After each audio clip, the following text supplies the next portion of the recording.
तो नमस्ते प्रणाम दोस्तों, कैसे हो आप सभी लोग। एक बार फिर से स्वागत है आप सभी को भोजपुरी किंग चैनल में। दोस्तों कल पवन सिंह और खेसारी भैया के एक साथ बोलबम गाना रिलीज हुआ है। खैर इस वीडियो में आप सभी को ये जानने को मिलेगा कि पवन सिंह के गाने ने रिकॉर्ड बनाया फिर हमारे ट्रेंडिंग स्टार खेसारी भैया। तो बने रहे। सबसे पहले हम बात कर लेते हैं पावर स्टार पवन सिंह की। तो आप लोग देख सकते हैं कि एक दिन के अंदर 2.5 मिलियन व्यूज हैं एंड 1,11,000 लाइक और 35,000 जो कि आप लोग कमेंट देख सकते हैं।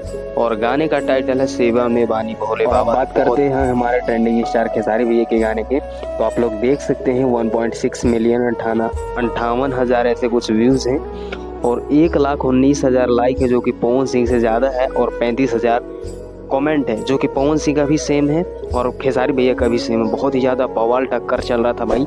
और खेसारी भैया का कल गाना पवन सिंह से आगे चल रहा था लेकिन पटरी जो है कि आगे पीछे हो गई। तो बाकी दोस्तों आप लोग देख सकते हैं कि पावर स्टार पवन सिंह का जो गाना है खेसारी भैया से आगे चल रहा है, बाकी लाइक के मामले में पीछे है, जबकि खेसारी भैया का 1,19,000 है और कमेंट तो सेम है। बाकी आप लोग चैनल को सब्सक्राइब करें।